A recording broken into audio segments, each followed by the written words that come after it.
Buenos días, hermanos, ¿cómo están? Abramos nuestras Biblias en el libro de Esdras. Vamos a tener una lectura ahí.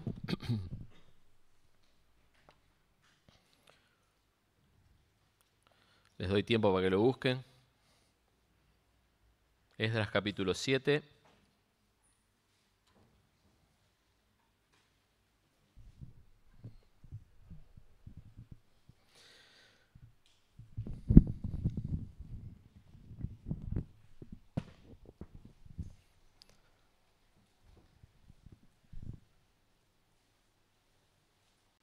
¿Estamos? Esdras, Nehemías, Esther, Job, Salmos. Así que de Salmos para la izquierda, ahí estamos. Esdras. Como saben la mayoría de ustedes, y para los que no es bueno recordarlo, el libro de Esdras es un libro del tiempo en el que el pueblo de Israel, el pueblo de Judá, había sido cautivo por los babilonios.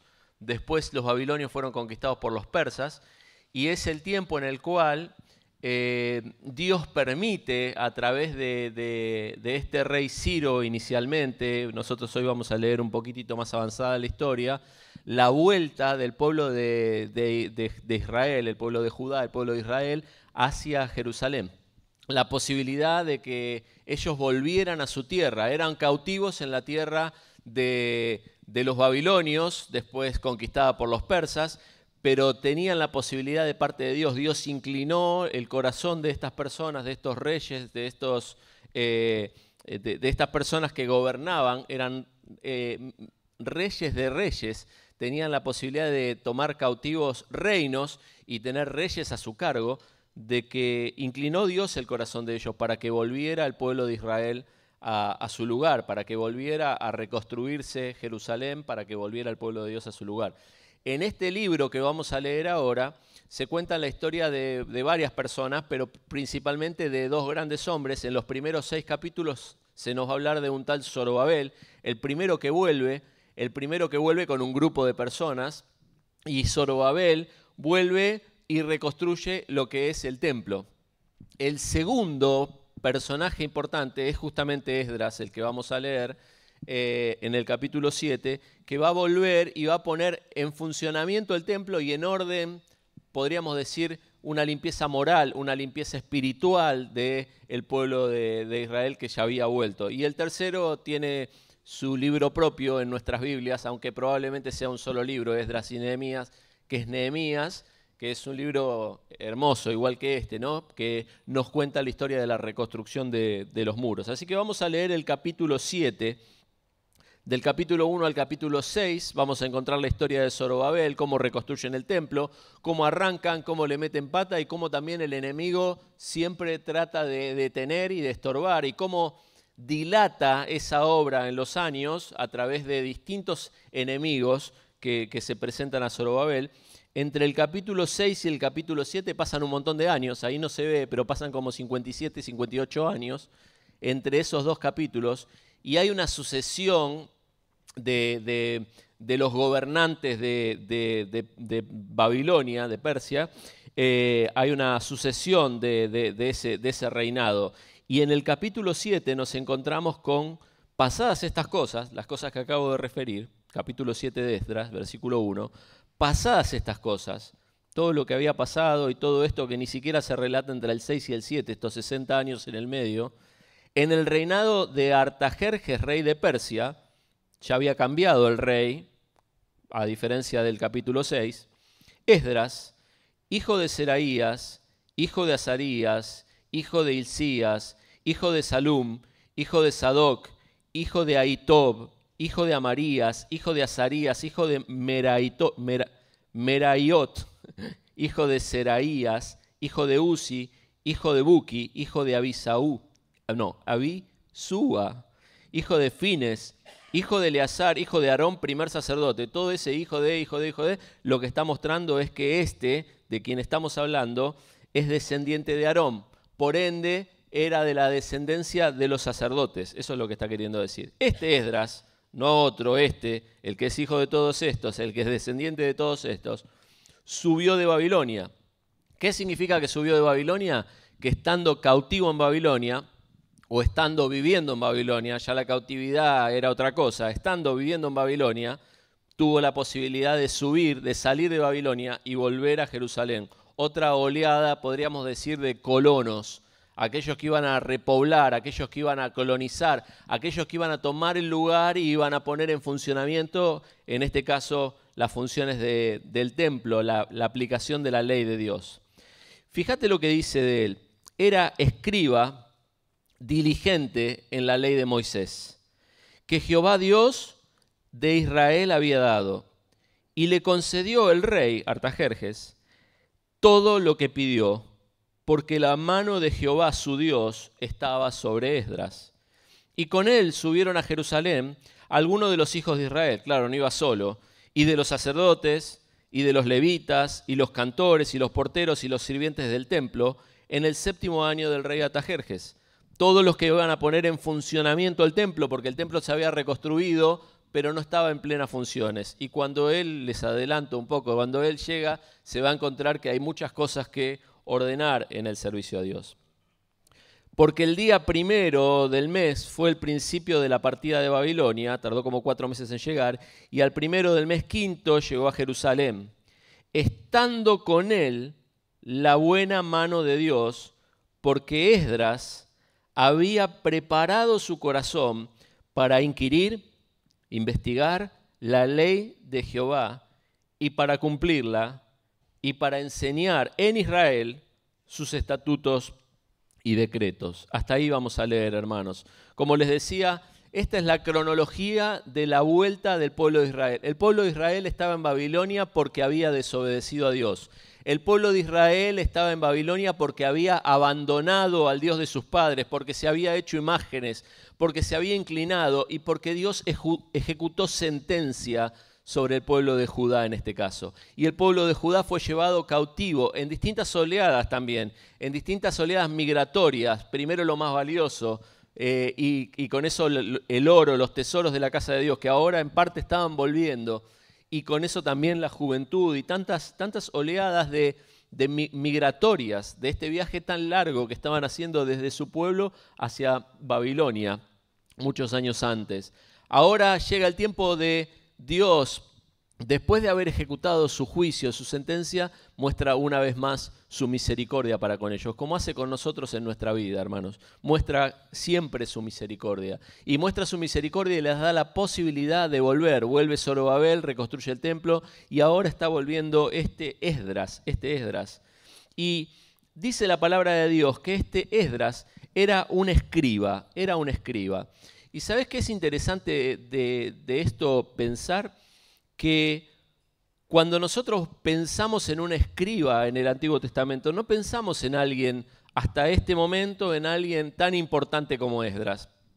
Si vos lees después todo el capítulo, o mejor aún todo el libro, pero por lo menos todo el capítulo, vas a encontrar en este capítulo que Esdras es llamado por este rey y es dada una carta que está a continuación, no la vamos a leer para no ser extenso el mensaje, pero una carta donde el rey le está dando muchísimos privilegios a él, muchísima responsabilidad, muchísima autoridad. Tiene un lugar de privilegio, se convierte en un caudillo del pueblo de Israel, llevando un montón de personas que iban a hacer el servicio del templo y poner en orden el servicio del templo.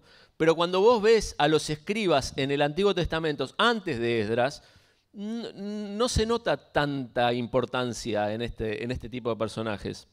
Se ve mayormente referencia. Yo me tomé trabajo de buscar la palabra escriba antes de Esdras y se notan referencias a secretarios reales, podríamos decir, de alguna forma biógrafos, alguno que iba y en momentos importantes de los reyes estaba también y estaba también el escriba. Quiere decir que lo que estaba pasando estaba siendo registrado. Era una especie de secretario real. ¿Importante? Sí, por supuesto. No todos tenían esa posición. Y una especie de biógrafo. También se lo ve asociado en Jeremías con por supuesto, la copia, por supuesto, el mantenimiento de lo que era la palabra de Dios hasta ese momento, la Biblia hasta ese momento. Es decir, los escribas se los veía en estas, podríamos decir, en estas dos funciones, un poco en la Biblia y otro poco en los libros históricos, pero no eran un sumo sacerdote, no eran alguien que iba a llevar adelante esto. Pero cuando saltamos al Nuevo Testamento, nos encontramos con los escribas y los fariseos, ¿se acuerdan? Con muchísima autoridad, autoridad política, autoridad para cuestionar al mismo Señor Jesucristo. Los escribas y los fariseos eran aquellos que todo el tiempo estaban cuestionando lo que Jesús decía. Este Esdras es el primero que hace ese punto de quiebre, que Dios usa para que él sea un personaje muy relevante en la historia del pueblo de Israel. Antes de Esdras, bueno, era otra cosa el ser un escriba. Si bien era un lugar de privilegio, era un lugar para una persona educada, era un lugar para una persona que tenía cierto nivel, cierto estatus dentro del pueblo de Israel, ninguno como Esdras antes de Esdras.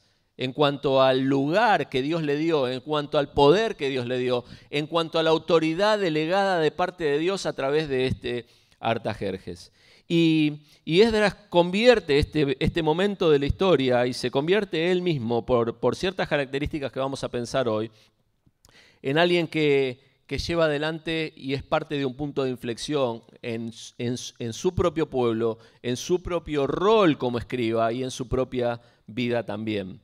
Dice la palabra de Dios que Esdras era un escriba diligente. Un escriba no era cualquiera escriba.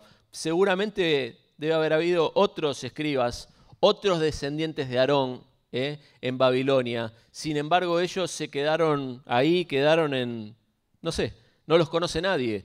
No quedaron en la palabra de Dios, pero Esdras sí. Esdras es parte de la palabra de Dios, es parte de la historia que Dios quiso dejar. Era un escriba diligente. Era una persona relevante, no era un profeta, no era alguien que traía él palabra nueva de parte de Dios, no era este el rol de él, sino que era un entendido en lo que tenía de la palabra de Dios, era un interpretador, era alguien que estudiaba e interpretaba y enseñaba a los demás aquello que la palabra de Dios decía. Era experto en entender y en explicar la ley. Ese era el rol de Esdras. Era un experto en entender y en explicar la ley. Es más parecido quizás al rol que hoy cada uno de nosotros tiene con respecto a la palabra de Dios. No tenemos el rol de poder profetizar cosas nuevas porque la palabra de Dios ya está, pero sí tenemos la responsabilidad de ir a ella, entenderla y poder también explicarla, primero para nosotros mismos y también para los demás. A la vez, como se leyó ahí, hijo de tal, hijo de tal, hijo de tal, hijo de tal, es descendiente de Aarón. Era un escriba diligente, no era negligente con lo que Dios le había dado, con el lugar que Dios le había dado, sino que era un escriba diligente, y no en cualquier cosa, sino en la ley de Moisés que Dios le había dado. Ahora, se nombran un par de características de este Esdras y creo que va a ser bueno para nosotros el poder meditar en esta mañana en estas características. La primera característica de Esdras, versículo 10, es que Esdras había preparado su corazón. Esdras había preparado su corazón.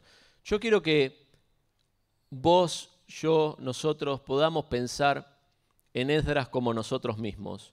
Esdras era una persona que tenía acceso a una partecita nada más de la Biblia. No tenía toda la Biblia que tenemos nosotros. Tenía una partecita de la Biblia. Pero la Biblia dice de él que fue diligente con eso que tenía. Y que dedicó su vida y se ocupó a poder leer eso mañana, tarde, noche, entenderlo y enseñarlo. Si pudiéramos resumir la vida de Esdras es esta. Es mucho más que lo que Dios después hizo con Esdras. Pero él se ocupó de estas cosas. Lo primero que dice es que había preparado su corazón. La Nueva Traducción Viviente dice, había decidido, dispuso su corazón. ¿Sabés de qué me habla esto? Me habla de foco. Esdras estaba enfocado, estaba disciplinado. Esdras había agarrado su corazón y lo había llevado hacia ese lado y lo había atado, ¿no? A veces tenemos que poner algún cartel en algún lado, alguno de esos banners que a veces se ponen parados y para que no se lo lleve el viento hay que poner una piedra, ¿no? Ahí como una serie de piedras porque si no se lo lleva el viento. Lo mismo pasa con los barquitos cuando están amarrados, ¿no? A veces en el agua, en lugares donde no están amarrados a tierra. ¿Qué hay ahí abajo? Ahí abajo hay un muerto. Un peso, no un muerto una persona, ¿no? Sino un peso muy grande, y de ese peso muy grande sale un cabo muy grueso, y de ese cabo muy grueso está amarrado el barco que está esperando ahí quizás en puerto.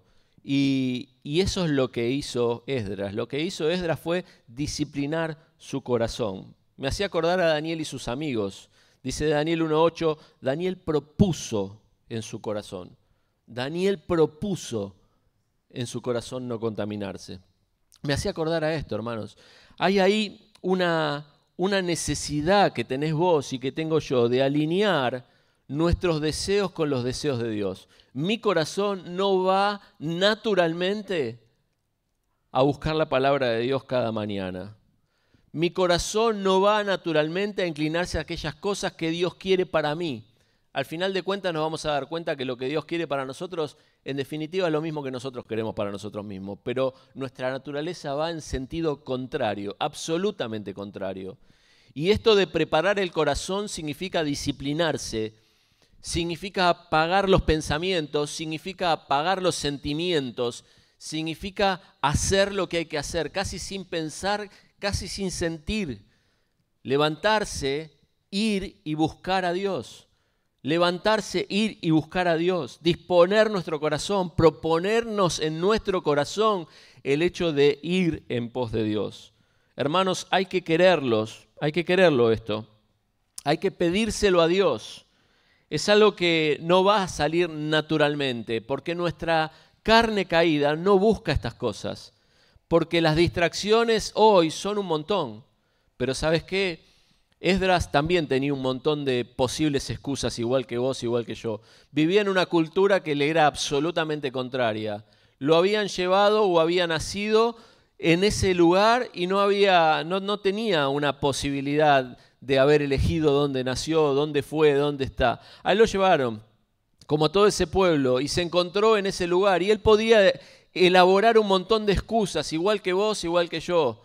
Las horas son muchas de trabajo, las distracciones son un montón, estoy en medio de una cultura absolutamente contraria, tantas cosas que nosotros no veo bien, nunca me enseñaron a leer, nunca tuve la disciplina, no soy una persona, no me nace, como dicen a veces en el interior, no me nace esto, no me es natural, tantas cosas podría elaborar, pero Esdras lo que hizo fue agarrar su corazón y decirle, shh, cállate la boca, vamos para acá, cállate la boca.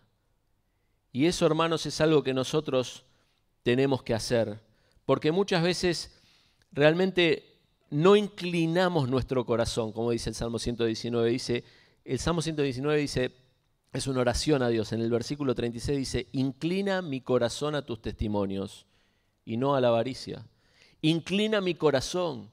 Es un pedido a Dios, necesitamos orar por esto, necesitamos ir a Dios y decir, Señor, yo entiendo lo que vos querés para mí y lo que me pasa a mí con eso, con mis deseos, con mis ganas de hacer otras cosas, con mi facilidad para distraerme, con este aparatito que nos tiene a todos esclavos, con la dificultad que tengo para ir y buscarte. Necesito que hagas esto, que inclines mi corazón. Pero hermanos, para hacer esto hay que pedirlo, hay que entenderlo, hay que quererlo. Y parece ser que Esdras lo tenía más que claro. Él había podido afinar su corazón con el corazón de Dios. Y mi corazón, hermanos, muchas veces desea otras cosas, desea otros lugares. No sé si a vos te pasa, pero más de una vez puedo salir de casa sin orar y sin leer la Biblia, pero no puedo salir sin el celular. Más de una vez puedo levantarme y antes de que mis rodillas toquen el piso del suelo para encomendar mi día a Dios, quizás estoy también con este aparato maldito, acostado en la cama, viendo cosas que quizás no sean malas, pero que no tienen nada que ver con la búsqueda de Dios. Hay un lugar para la disciplina, hermanos, para la autodisciplina. Hay un lugar para poder llevar nuestro corazón, obligarnos, disciplinarnos, decir, no voy a escuchar lo que mi corazón quiere decir, no voy a escuchar lo que mi cerebro quiere decir, voy a apagar todas las voces que están alrededor y voy a levantarme o voy a arrodillarme, mejor aún, y voy a disciplinar mi corazón. No se trata de lograrlo por nuestras propias fuerzas, se trata de pedírselo a Él. Recuerden, Salmo 119, 36, inclina mi corazón a tus testimonios. Hacelo en mí, porque soy adicto a las distracciones. Hoy la mayoría de nosotros lo somos. Y me cuesta un montón tener foco. Yo no sé si te pasa, hermano, yo creo que sí, pues nos pasa a todos. Me cuesta un montón tener foco, me cuesta un montón el hecho de cerrar la puerta y esos 30 minutos delante de la presencia de Dios, 1 hora delante, parecen eternos, pero 2 o 3 horas en Netflix se pasan pero recontra volando, ¿no? Necesitamos disciplinarnos para que nuestro corazón se acerque a Dios. Qué importante que es esta característica de él. Él era diligente. Él era diligente en la ley de Moisés. En lo que requiere diligencia, no perezosos, fervientes en espíritu, sirviendo al Señor. Romanos 12, 11. Diligentes. Hermanos, necesitamos esta característica porque en la mayoría de nuestros casos lo que está pasando es que está ganando la apatía y está ganando la distracción. Y falta diligencia con el libro de Dios. Nos falta diligencia. Nos falta amarrar nuestro corazón a esa ancla firme. Nos falta amarrar nuestro corazón a la voluntad del Padre. Y si no, lo único que tenés que hacer es pensar en esta última semana o en estos últimos 15 días. Si pudiéramos saber con certeza cuánto tiempo real pasamos leyendo la palabra de Dios. No de vianditas livianas por ahí, sino leyendo la palabra de Dios. ¿Y cuánto tiempo pasamos en tantas otras cosas? Sí, yo te entiendo que hay que trabajar. Incluso te entiendo que hay que servir al Señor. Pero estamos hablando de amarrar nuestro corazón a la palabra. ¿Qué más dice la palabra de Dios? No solamente que era diligente, la primera frase es que había preparado su corazón, sino que lo había preparado para inquirir en la ley de Jehová. Inquirir en la ley de Jehová. Inquirir ahí es investigar, analizar, estudiar, tratar de entender. Es mucho más que leer, pero empieza con leer. Tenemos necesidad, hermanos, de leer y de estudiar. Cada uno de nosotros. Cada uno de nosotros. Y yo voy a hacer una pausa ahí y te voy a preguntar. Y obviamente vos te lo vas a responder para vos mismo y va a ser un buen indicador para vos. ¿Cuál es tu plan de estudio hoy de la palabra de Dios? ¿Lo podrías describir? Si yo te invito y te digo, vení, pasá acá adelante, contame cuál es tu plan de estudio de la palabra de Dios. ¿Qué es lo último que aprendiste? O mejor aún, ¿cuál es la última duda que tenés? ¿Qué es lo último que no entendiste? Porque ahí es donde uno puede darse cuenta si realmente hay algo que nos está desafiando de la palabra de Dios. Quizás para alguno que es nuevo en medio nuestro será desde la primera palabra hasta la última. ¿Qué significa inquirir? ¿Qué significa esto? ¿Qué significa lo otro? Y tendrás que ir a otras versiones, pero qué bueno es, hermano, cuando los jóvenes o no tan jóvenes, jóvenes en la fe, vienen y dicen, leí esto, no entiendo nada. ¿Qué significa esto? ¿Qué es lo que quiso decir Dios acá? ¿Qué es lo que...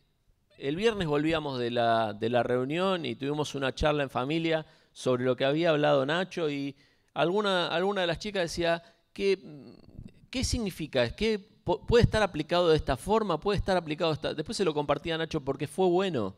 Fue bueno el hecho de poder leer la palabra de Dios y volver con dudas, volver con inquietudes, volver con cosas reflexionando en nuestro corazón. Esto es inquirir la palabra. Ahora, tiene que ver con tener sed de Dios, tiene que tener con tener hambre de su palabra y tiene que ver con el punto anterior, con tener disciplina de llevarnos a ella. No hay que ser un erudito en la palabra necesariamente para tener esta actitud de inquirir. Cada uno lo hará en su paso. Le contábamos el otro día de cuando fuimos a Chancaní hace un par de semanas y le contábamos de esta chica Romina. Especialmente a Axel y a mí, que estuvimos hace 4 años ahí y la vimos por primera vez, fue impactante. Fue impactante. Yo me volví emocionado la primera vez que vi a esta chica Romina. 30 y pico, parece más grande por la vida del campo, pero tiene 30 y algo. Y es una persona muy sencilla en un rancho de adobe, con piso de tierra, por supuesto, con los animales dando vuelta. Hay alguna foto que ustedes vieron. Y Romina es una mujer muy sencilla, muy sencilla. Y la primera vez que nosotros fuimos, yo me volví emocionado porque llegamos a ese lugar, se llama el paraje El Medanito, y cuando llegamos, bueno, estaba el rancho, estaba la tierra que se notaba que la habían mojado, que la habían barrido, estaba todo muy prolijo, una mesa armada, y nos estaban esperando con el mate cocido para desayunar, y fue como una clase de escuela dominical. Yo se lo dije a mi mujer, a mí me sigue emocionando. Y ella era una mujer adulta que recitaba el texto, y lo recitaba como un niño, exactamente como un niño. Gloria a Dios por eso, fantástico. Ahora, volvimos esta vez, fuimos los 4 años, pero especialmente esta vez nos asombrábamos con Axel, porque Romina tenía unas reflexiones que decía, ¿de dónde sacaste esto? Realmente el mensaje no fue un mensaje, sino que fue algo abierto donde todos podían, que Dios lo guió a Axel con eso, porque realmente fue de mucha bendición. Donde todos podían compartir y donde todos podían contribuir al mensaje. No había una bajada, sino que había una charla ahí en esa mesa. Y Romina sacó un par de reflexiones de la galera que vos decís, ¿dónde estudiaste? ¿En qué instituto estudiaste? ¿En qué instituto estudiaste? Seguramente inquiriendo la palabra de Dios, procurando buscar entender más de la palabra de Dios, procurando profundizar más de la palabra de Dios. De ese textito que ella decía de memoria, hoy estaba elaborando una reflexión que realmente nos dejó a todos con la boca abierta, de lo buena que era. Y además creciendo en todas las cosas, porque cuando el Evangelio llega a la vida, ordena todas las cosas. Y es esta chica que contábamos que está estudiando para poder, hace dedo para salir del monte para ir a estudiar. Y cuando va a estudiar, estudia para poder predicar el Evangelio y servir ahí en el monte con un tema de salud. Hermanos, esto es crecimiento. Esto es crecimiento. Pero el crecimiento no va a existir. Obviamente ella no es una excepción, hay otros casos, pero claramente es algo que llama la atención. El crecimiento no va a existir si yo no dispongo mi corazón. El crecimiento no va a existir si yo no me acerco a la palabra de Dios, no para leer el matecito ese del día que anda dando vuelta en todos los estados de WhatsApp, que es como una comida súper procesada, ultra, no lo quiero menospreciar, hermano, capaz que lo escribe alguien que está acá, no sé. No lo quiero menospreciar, no es algo malo, no es algo malo. Yo me puedo comer un chicle, no me voy a morir. No puedo vivir a chicle, ¿no? No puedo vivir a chicle. No va a ser tan malo comerme un chicle, qué sé yo, un chicle por día, no sé, un chicle por semana, lo que vos quieras. No será tan malo tomarse un matecito a la mañana y decir, hoy me salto esta comida, estoy medio pesado, me tomo un matecito. No se puede vivir a matecito. No se puede vivir a matecito. Y será por eso que tantos están enfermos y tantos duermen, como dice Corintios, ¿no? Será por eso que muchas de nuestras decisiones como cristianos nos llevan a lugares donde Dios no tenía para nosotros, porque vivimos a matecito. Será por eso que nuestras luchas son un fracaso y otro fracaso y otro fracaso, porque vivimos a matecito. Pero Esdras no. Esdras había dedicado su vida y su corazón en inquirir en la ley de Jehová. Tenía sed de Dios, tenía hambre de su palabra, pero en lo personal, hermano, no en lo congregacional, en lo personal. ¿Saben por qué? Pensaba, además de que mi plan de lectura me pasaba por Esdras hace poco y me quedaba con esto, una de las cosas por las cuales quería compartirles esto es por algo que estuvimos charlando con los ancianos. Hermanos, es un desafío tremendo la educación en este tiempo. Es un desafío tremendo el poder presentar un mensaje desde la plataforma en este momento. Hay poca lectura en general. De nosotros estoy hablando. Poca lectura en general. Poca lectura de cualquier cosa. Y de la palabra de Dios también. Poca capacidad de atención, poca comprensión y poca retención. Poca capacidad de atención, la capacidad de que vos me estés escuchando y prestando atención a lo que yo estoy diciendo en este momento. Poca retención, hermanos. Poca retención a veces nos pasa con los anuncios. Decimos, nos encontramos el sábado a las 10 y viene y al rato, a los 10 minutos alguno dice, ¿cuándo es? El domingo, pero no escuchaste que era el sábado. En el último viaje nos íbamos el viernes, tenía hermanos varios diciéndome, buen viaje, no, lo anuncié el domingo, pero nos vemos el martes, hermanos, el viernes que nos vamos. Y vos te quedás recalculando y decís, si este anuncio tan sencillo no se comprendió, ¿qué me queda de Zorobabel y de Esdras? ¿Qué me queda del exilio? ¿Qué me está quedando? Es un desafío enorme. Y entonces, por supuesto, como aquellos que compartimos la palabra, el desafío a veces se da que por ahí decís, qué buena referencia bíblica sería esto. Yo te traje hoy Daniel y sus amigos ahí, ¿no? Calculo que la mayoría de ustedes entendieron quién era Daniel, qué estaba pasando, cuando dispuso su corazón, se acuerdan que no quiso contaminarse con la comida del rey. Pero no se puede saltar mucho hoy, porque perdemos la mitad de la congregación o 3/4 de la congregación. ¿Y saben por qué es eso, hermano? Saltar mucho me refiero a ir a distintas referencias bíblicas. No hay lectura, no hay conocimiento de la palabra. Jeremías 6:10 dice así, ¿a quién hablaré y molestaré para que oigan? He aquí que sus oídos son incircuncisos y no pueden escuchar. He aquí que la palabra de Jehová les es cosa vergonzosa. No la aman, no la aman. Y yo no los acuso, hermanos, a ustedes. Me pregunto si esto es lo que me pasa a mí. Si yo amo la palabra de Dios. Si me levanto y me escapo para tener ese tiempo con mi Señor. O si es una carga tremenda. Si tengo que apostar sobre una cosa o la otra, probablemente sienta que no la amo lo suficiente, ¿no? Vendrá el tiempo, dice 2 Timoteo 4:3, cuando no sufrirán la sana doctrina, sino que teniendo comezón de oír, se amontonarán maestros conforme a sus propias concupiscencias y apartarán de la verdad el oído y se volverán a las fábulas. Hermanos, vivimos muchas veces de fábulas, de comidas ultraprocesadas. ¿Vieron que ahora las comidas ultraprocesadas dicen no las comas?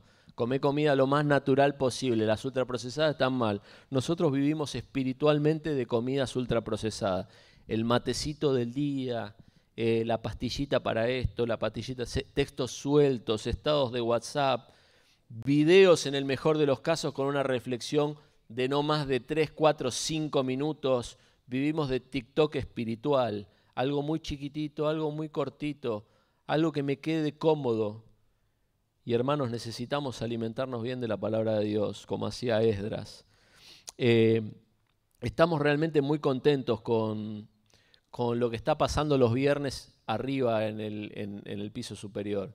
Gracias a Dios por Martín con los más chiquitos, metódicamente trabajando con ellos en esa mesa. Lo que veíamos era que cuando estábamos predicando los viernes, veíamos toda la bandeja llena de niños y adolescentes y veíamos un poco de distracción. Y veíamos, a veces nos distraía a nosotros mismos. Veíamos falta de atención y dijimos, bueno, vamos a llevarlos a otro lado y vamos a empezar a hacer algo. Y hace un par de años empezamos haciendo algo en 2 grandes grupos. Como siempre les digo, son 2 mesas hermosas que se ven arriba. Los más chiquitos que están con Martín, los más grandes empezaron con Axel y ahora están siguiendo con Mateo y con Twitty. Y realmente es muy bueno lo que está pasando ahí. Y yo acompañé el primer tiempo y después pedí un poco de Franco porque quería quedarme un rato en la reunión, porque si no, no estaba en ninguna reunión. Y cuando volví la otra vez, vi que cambiaron un poco la metodología los más grandes y fue hermoso verlo. Cómo se llevan un texto, leen sistemáticamente la palabra, se llevan para reflexionar, usan comentarios, traen sus cuadernitos y qué hermoso.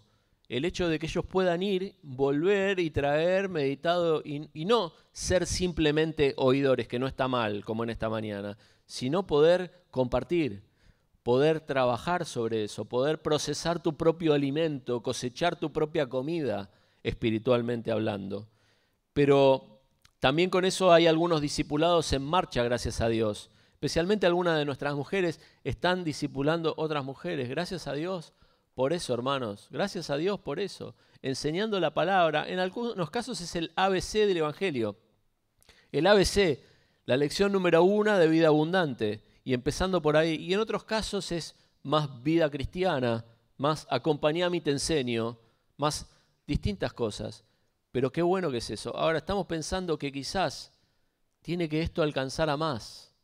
Porque la cantidad de dormidos el viernes a la noche va aumentando. Va aumentando. ¿Y será que el método no funciona?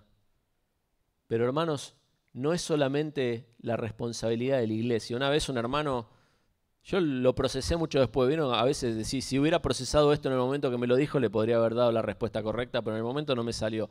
Una vez un hermano haciendo una broma / queja decía, voy a tener que mandar a mis hijas a particular de la escuelita dominical porque las maestras no saben nada, dijo, ¿no?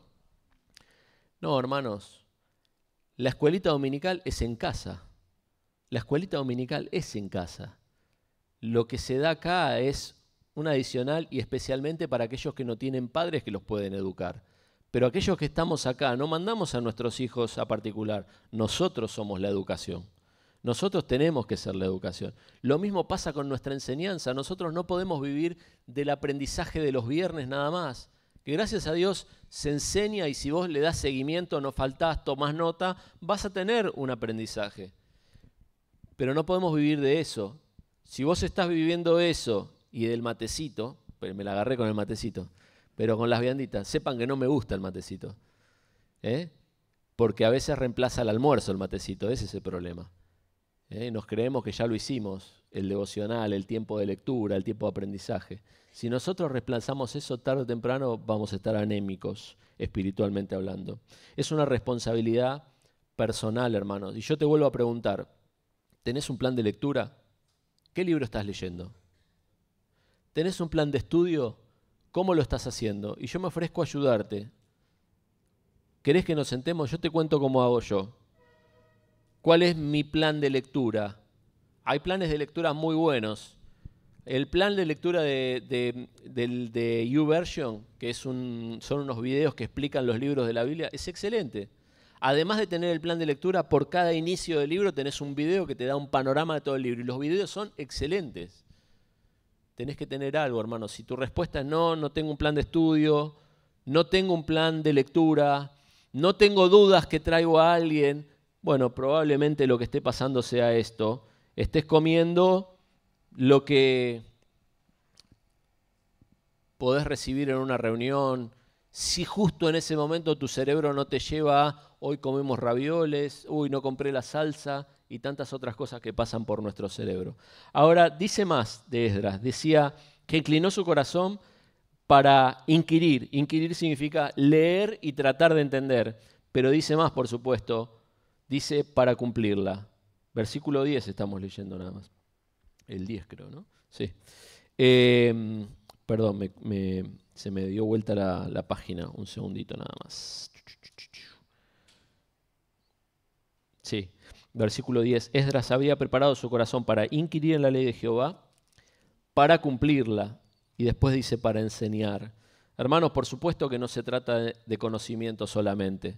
No se trata de conocimiento solamente. Hay personas que se han dedicado a la teología y tienen un conocimiento tremendo. Y un cerebro así grandote, ¿no? Y unas patitas así chiquitas y unas manitas así chiquitas. Porque no se han dedicado a cumplirla. No se trata del conocimiento solamente. Obedecer, cumplir la palabra de Dios, es el verdadero arrepentimiento y es la verdadera adoración. Y esto es lo que Dios busca. Perfección, hermanos, no. Perfección vamos a tener en el cielo. Ahora, progresivamente el hecho de poder entender y poder cumplir, poder entender y poder llorar por mis pecados, poder entender y poder tener una lista de aquellas cosas que esto todavía no lo cambié, pero sé que Dios me lo está pidiendo, poder contrastar nuestra vida con esas cosas. La perfección no, hermanos, no la vamos a tener, pero sí progresivamente crecer. ¿Qué va a ser de vos en 10 años? El otro día lo hablaba con un hermano y decía, hermano, hoy quizás vos te ves a vos mismo y decís, yo no puedo estar a cargo de una obra, no puedo estar a cargo de un anexo, no puedo discipular a nadie. Bueno, ¿qué va a pasar con vos de acá a 10 años? ¿Cómo vas a ir creciendo? ¿Qué es lo que Dios quiere de vos? ¿Cuánto Dios quiere de tu vida? Muchos de nosotros nos hemos estancado en la vida cristiana. Algunos en los primeros pasos y otros quizás en pasos más avanzados, pero en algún punto nos hemos sentado y hemos dejado de caminar. Él se dedicaba a entenderla y a cumplirla. Santiago 1:22 dice, sed hacedores de la palabra y no son solamente oidores, engañándose a ustedes mismos. El que mira atentamente la perfecta ley, la de la libertad, y persevera en ella, no siendo oidor olvidadizo, sino hacedor de la obra, este será bienaventurado en lo que hace. Santiago 1:22. Este será bienaventurado en lo que hace. Ser hacedores de la palabra. Ser hacedores de la palabra. Y fíjate cómo en este texto se ve claramente una vez más, este será bienaventurado. Nosotros queremos lo que Dios quiere para nosotros. Nosotros queremos ser bienaventurados. Lo que pasa es que a veces no lo conectamos con lo que Dios nos pide, con el proceso de Dios. No lo conectamos. Buscamos las bienaventuranzas de distintas otras formas. A veces la búsqueda de la bienaventuranza nos quita el tiempo para esto, para la búsqueda de Dios, para obedecerle, para cumplir sus mandatos. Y me hacía acordar aquellos cimientos, ¿no?, de las casitas, ¿se acuerdan?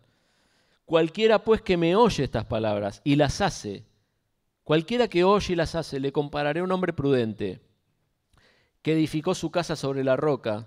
Descendió lluvia y vinieron ríos y soplaron vientos y golpearon contra aquella casa y no cayó porque estaba fundada en la roca. Pero cualquiera que me oye estas palabras y no las hace, le compararé a un hombre insensato que edificó su casa sobre la arena. Y descendió lluvia y vinieron ríos y soplaron vientos y dieron con ímpetu contra aquella casa y cayó. Y fue grande su ruina. Hermanos, tenemos la necesidad de obedecer la palabra de Dios, de no engañarnos a nosotros mismos. Todo lo que escuchamos vamos a obedecer. Ojalá. La realidad es que no nos funciona así, ¿no? Ojalá fuera así. Todo lo que yo escucho automáticamente hago un cambio en mi cerebro, en mi corazón y de ahí en adelante no voy a caer más. No pasa por ahí. Pero sí pasa por renovarnos delante de la presencia de Dios, contrastarnos, escuchar el consejo de parte de Dios, escuchar el consejo de parte de Dios. Nadie que emprende algo lo quiere emprender para fracasar en eso que emprende, pero nosotros a veces pareciera que sí, porque escuchamos el consejo de Dios y hacemos oídos sordos. Nos engañamos a nosotros mismos en las cosas que aprobamos. Y finalmente Esdras dice que lo hacía para enseñar a Israel sus estatutos y sus decretos. ¿Sabes que la enseñanza de la palabra de Dios, el aprendizaje, la práctica de la palabra de Dios no es solamente para que quede en nosotros, sino para poder compartirla? Es para poder compartirla con otros.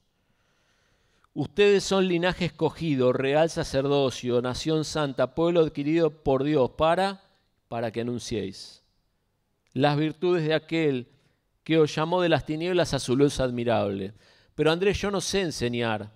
Yo no podría pararme ahí adelante y decir las cosas que vos dijiste. No sé enseñar. Todos, hermanos, tenemos un lugar. Aquel ciego que había sido sanado dice, si es pecador, cuando le preguntaron por el Señor, dice, si es pecador no lo sé, una sola cosa sé, que habido sido yo ciego, ahora veo.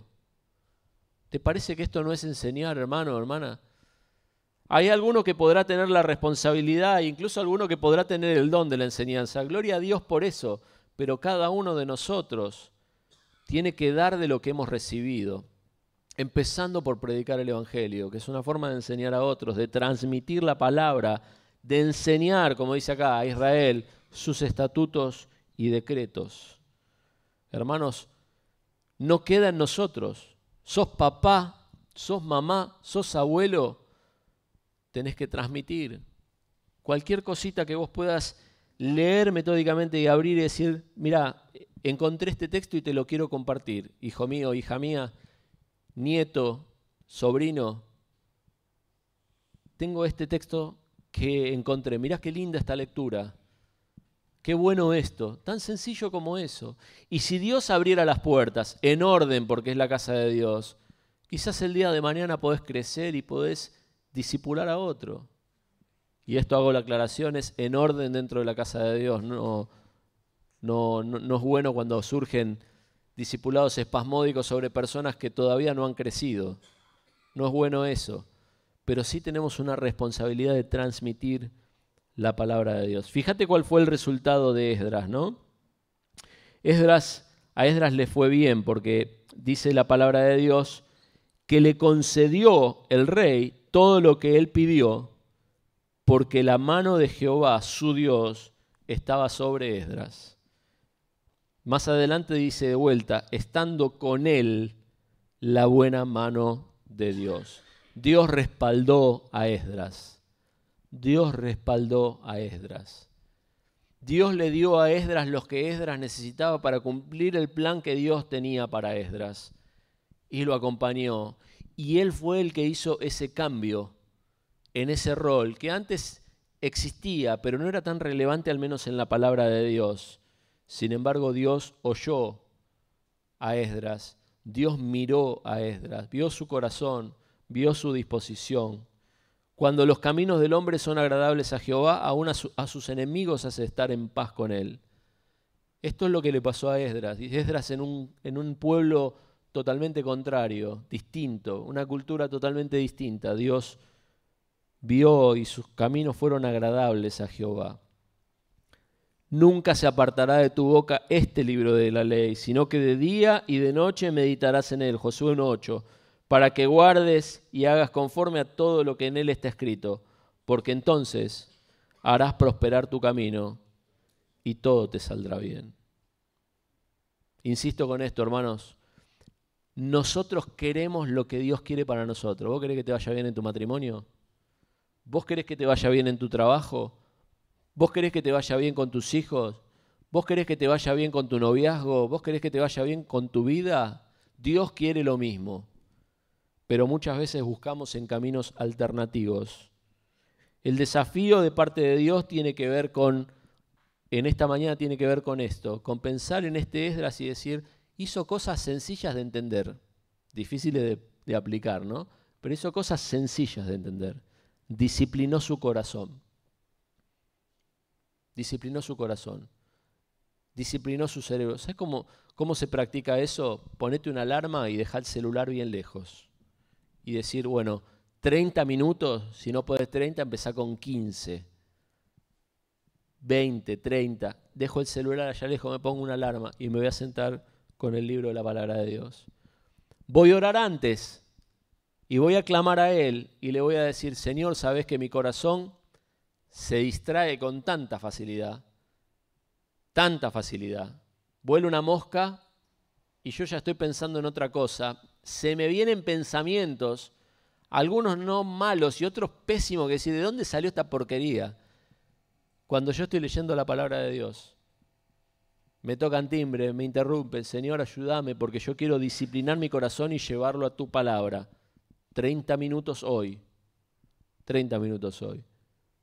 Armate un plan. Armate un plan, estos planes que podés usar en el celular, todos nosotros tenemos celular. Podés usar en el celular uno de estos planes de lectura. Es muy fácil de usar. Te atrasaste, lo pones al día, no hay ningún problema y seguís. Pero tiene que haber una lectura metódica de la palabra de Dios. Agarrá un cuadernito o create alguna forma en tu celular o donde sea, pero ¿cuál es tu última duda sobre la palabra de Dios? Si no tenemos dudas sobre la palabra de Dios, quiere decir que estamos comiendo vianditas que se pueden digerir muy fácilmente, pero no hay vitaminas en ella. Dudas. ¿Qué es lo último que estudiaste que no entendiste? ¿Cuál es el último libro que te recomendaron leer? Centrarnos en este proceso, hermanos, y tomar profundidad en Dios. Y por supuesto para cumplirla, porque no tiene mucho sentido. No tiene mucho sentido llenarnos la cabeza de un montón de conocimientos y poder describir todos los eventos escatológicos de la Biblia. Sí tiene sentido saberlo, pero si no cumplimos la palabra de Dios, va a ser solamente acá, ¿no? Va a ser solamente acá. De acá lo tenemos que bajar acá, al corazón, y del corazón a nuestras acciones. Hermanos, no traigo esto por casualidad, lo traigo por preocupación. Lo traigo por preocupación. Lo traigo por preocupación porque si pudiéramos levantar la mano en esta mañana, es muy probable que la gran mayoría de nosotros no tenemos un plan de lectura de la Biblia. no tenemos un plan de estudio de la Biblia, no tenemos dudas, nos queda un porcentaje muy chiquito de este método de enseñanza que para mí está obsoleto, que tiene que ver con la plataforma, con este lugar, con un montón de personas mirándote que no sabes si están pensando en los ravioles o en qué, ¿no? Está obsoleto, es difícil de llegar. Tenemos que transformar probablemente esto, pero en el medio está la responsabilidad personal. Es una preocupación. ¿Y sabes dónde se ve? Se ve en nuestras decisiones, se ve en nuestras reacciones. Ahí es donde vemos y decís, uy, salió con un martes 13, pero ¿cómo puede ser? ¿Cómo puede ser? Bueno, porque quizás estaba sentado ahí durante años, sin embargo no le llegó el mensaje. ¿Por qué? Porque tampoco tenía su propio tiempo de búsqueda de Dios. Esdras. Dios hizo una gran obra a través de Esdras. Esdras, lo pueden leer después en el capítulo más adelante, tiene una sensibilidad tan fuerte hacia el pecado que se pone a llorar cuando llega a Israel y encuentra lo que estaba pasando y toma cartas en el asunto muy radicales. Después ustedes lo pueden leer. Es fuerte la historia de Esdras, es fuerte realmente, especialmente para nuestra cultura. Quizás para la cultura oriental sea distinto, especialmente en aquella época, pero para nuestra cultura lo que Esdras propone es cortarse directamente, no el brazo físicamente, pero sí cortar la parte que tiene pecado. Hace despedir a las mujeres extranjeras. Corta familias, Esdras, más adelante. Pero ¿sabes por qué? Porque él tenía una sensibilidad en cuanto a pecar tremenda, relacionada con su profundidad en la palabra de Dios. El hecho de poder leer la palabra de Dios, reflexionar y tratar de poner en acción, una de las cosas que trae a la vida es sensibilidad hacia el pecado. Cuando estamos lejos de la palabra de Dios no hay sensibilidad. Podemos seguir pecando y no nos pasa nada. Cada vez el meme que compartimos es un poquitito más picante, ¿no? Y no pasa nada. No hay sensibilidad porque no hay cercanía de Dios. Y nuestras decisiones que terminamos tomando van en contra incluso de nuestros propios deseos. Incluso de nuestros propios deseos. Hermanos, tomemos nota de esta mañana de lo que estamos meditando y reflexionemos. Si nos queremos llevar una sola cosa, lo tenemos que reducir como el matecito, ¿no? Si nos queremos llevar una sola cosa, mañana cuando estés con el matecito, pregúntate si almorzaste. Acordate de eso, cuando te llegue el matecito mañana, pregúntate, ¿almorcé o voy a comer solo el matecito? Porque ahí está la realidad, hermanos. Señor les bendiga. ¿Querés cerrar?